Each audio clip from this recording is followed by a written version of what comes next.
When a nation gets anti-Semitic, it self-destructs. I don't know of any exception to that rule. And that's exactly what is happening there. The amount of good that would happen if the Islamic Republic is overthrown is almost too good to even imagine.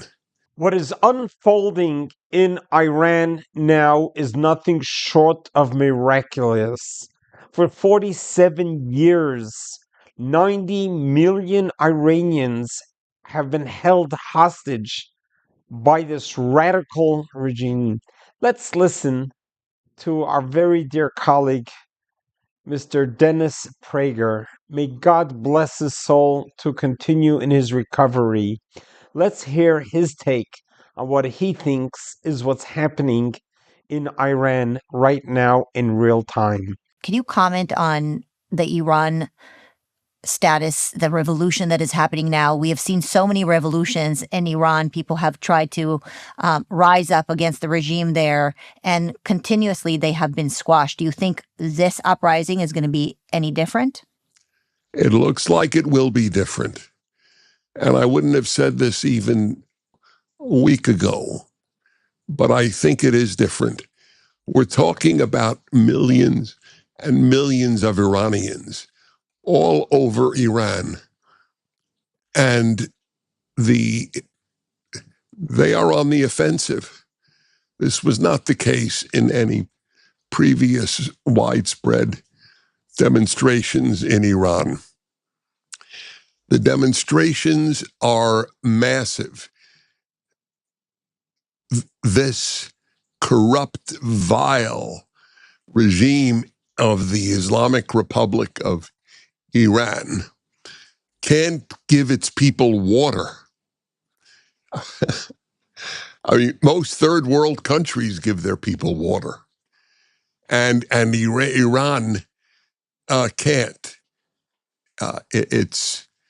It can't give the Iranian currency is worthless. It reminds me of the German currency at the end of the Weimar Republic, where people took wheelbarrows of Reichsmarks in order to buy a loaf of bread.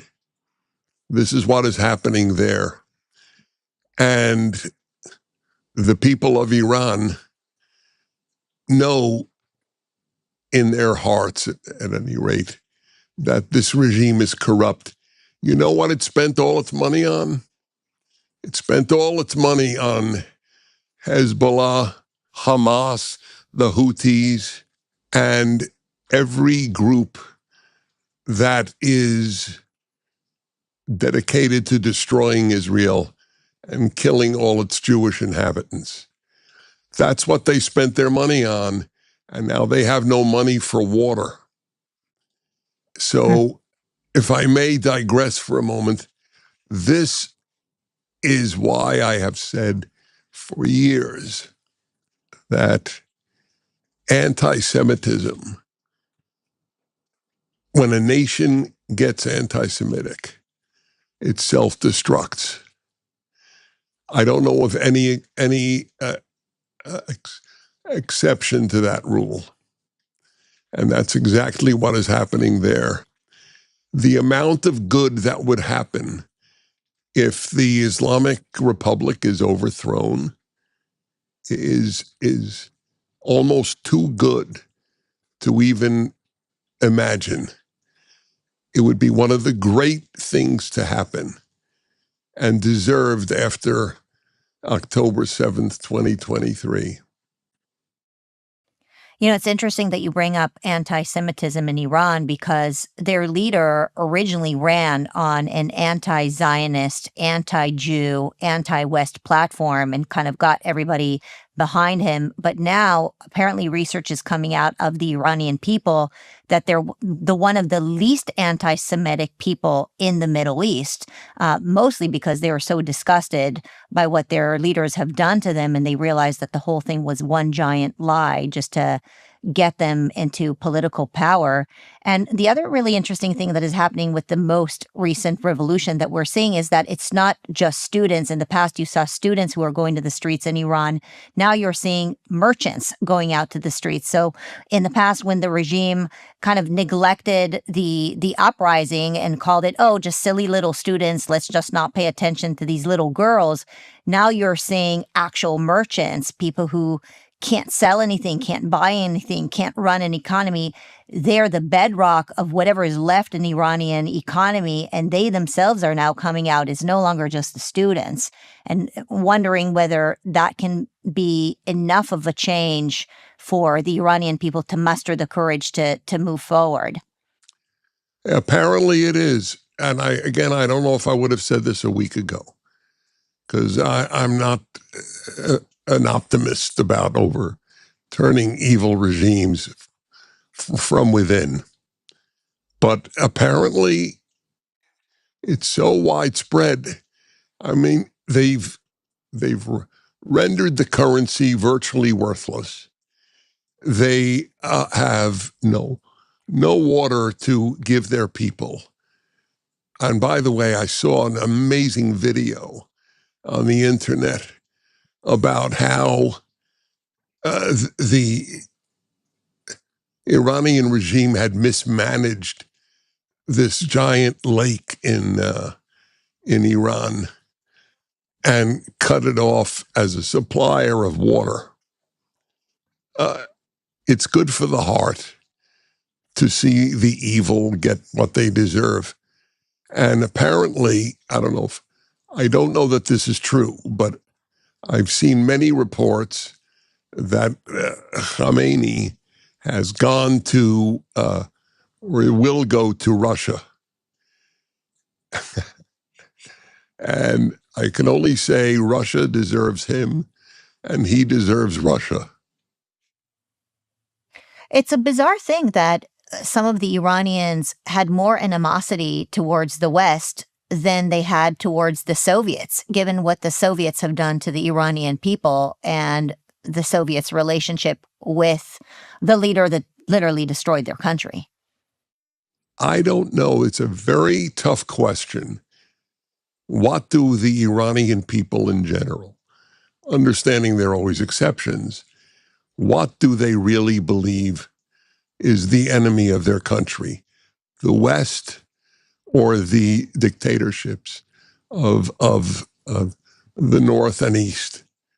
I don't know the answer, but it's clear now. I mean, I wrote when I was still being published in the Los Angeles Times regularly.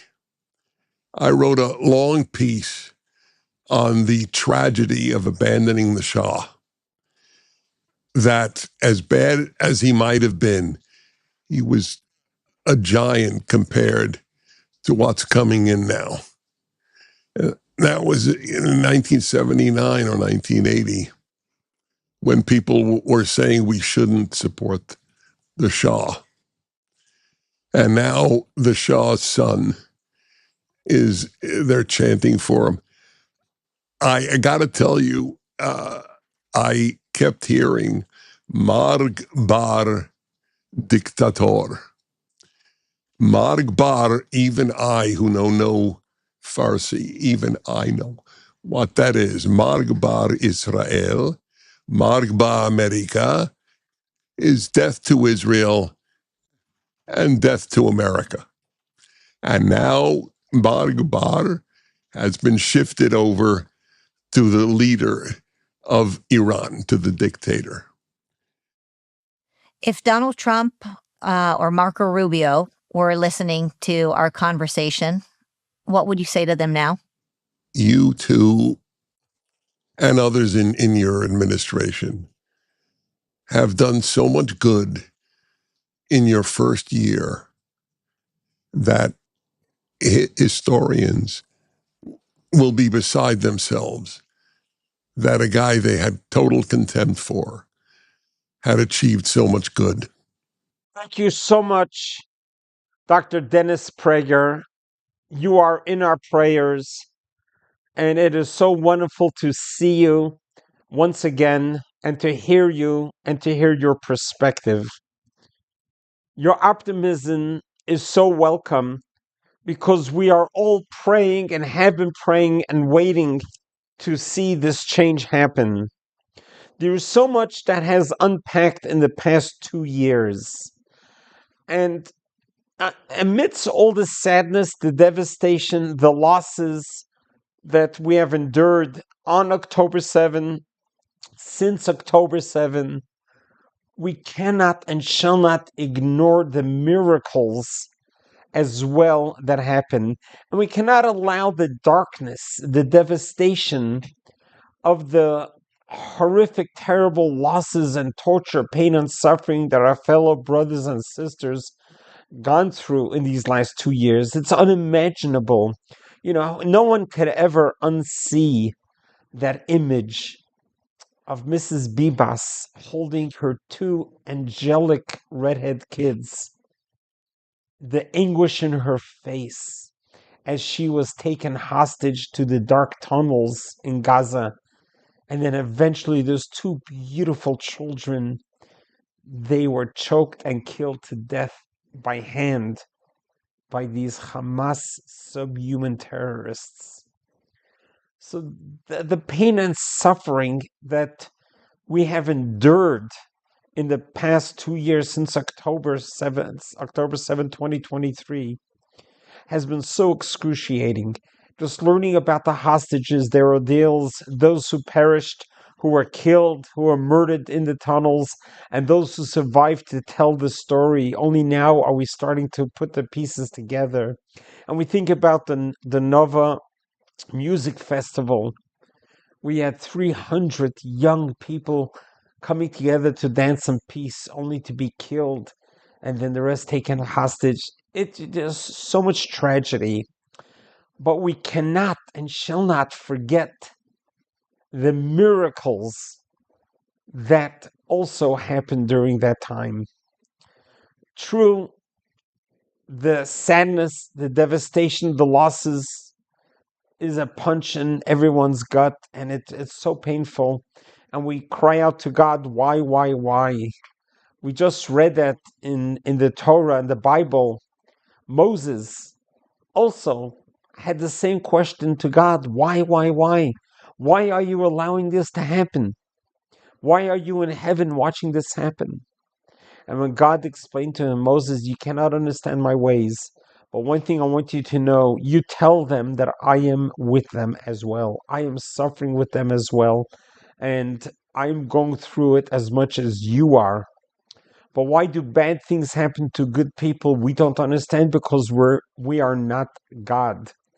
But one thing we know for sure, that if we look back and we realize and we begin counting the individual miracles that have unfolded, it is almost equal to the terrible darkness and disasters.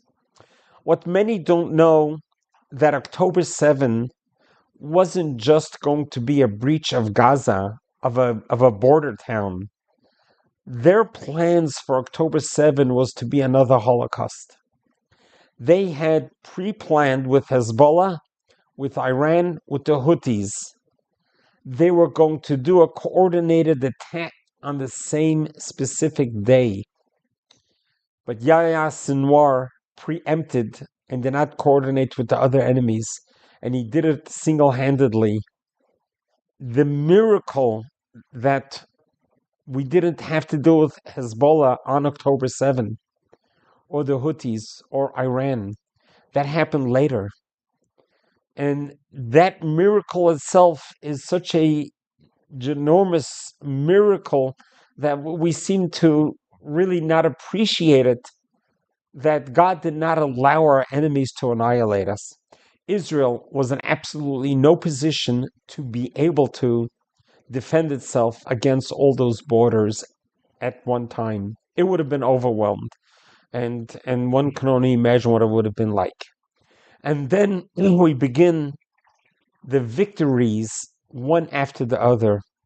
The way Israel was able to neutralize Hezbollah through the miraculous beeper attack and the walkie-talkie attack, and then taking out Nasrallah, the the miracles that how Israel is able to have these type of operations that went flawless, every single one of them, able to go into Iranian and take out their whole air defense system and take out 20 leaders of the Iranian regime.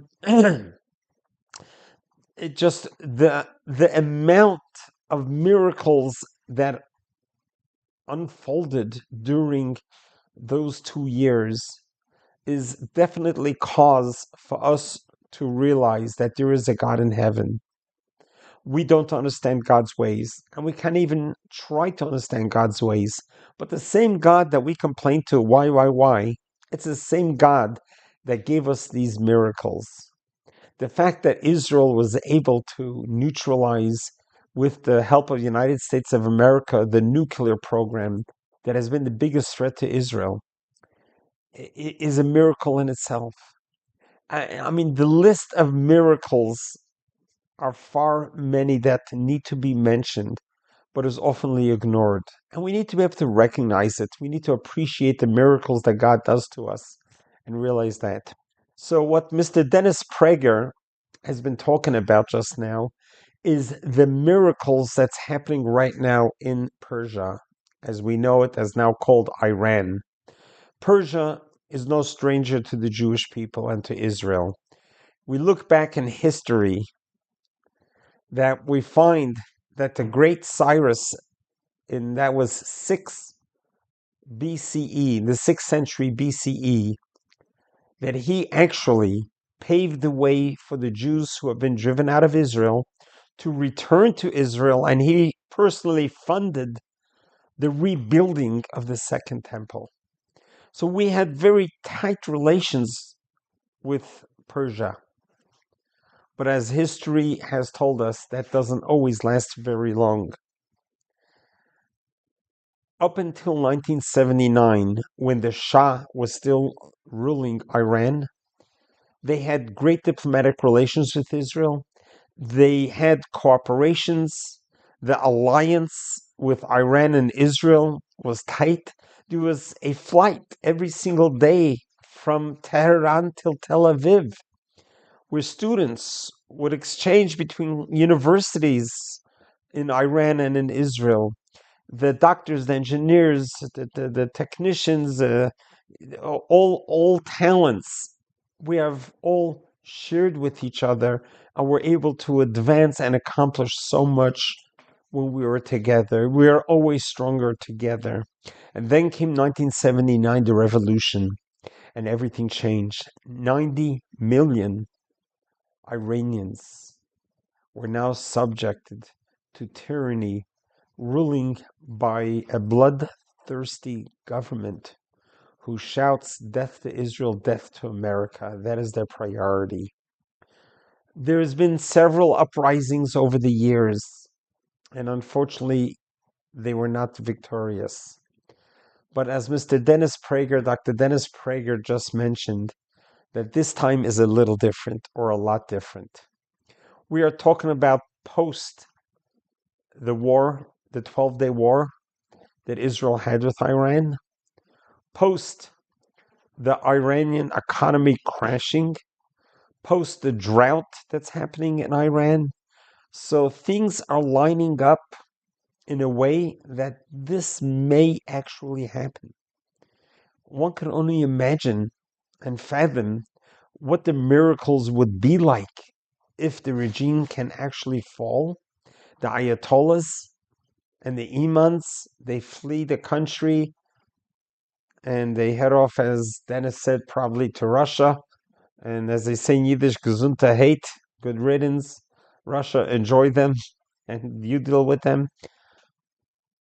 But bringing back the Shah's son, and to be able to restore a democracy and have a government that would be elected, and bringing democracy and freedom to 90 million people, is going to be not only a blessing for Iran, but a blessing for the whole Middle East and for the whole world. Iran has been a state sponsor of terrorism. Once they are gone, once they are neutralized, once the radical government is gone, Iran and Israel will renew relationships instantly. And Israel is all geared up and fired up, ready to come.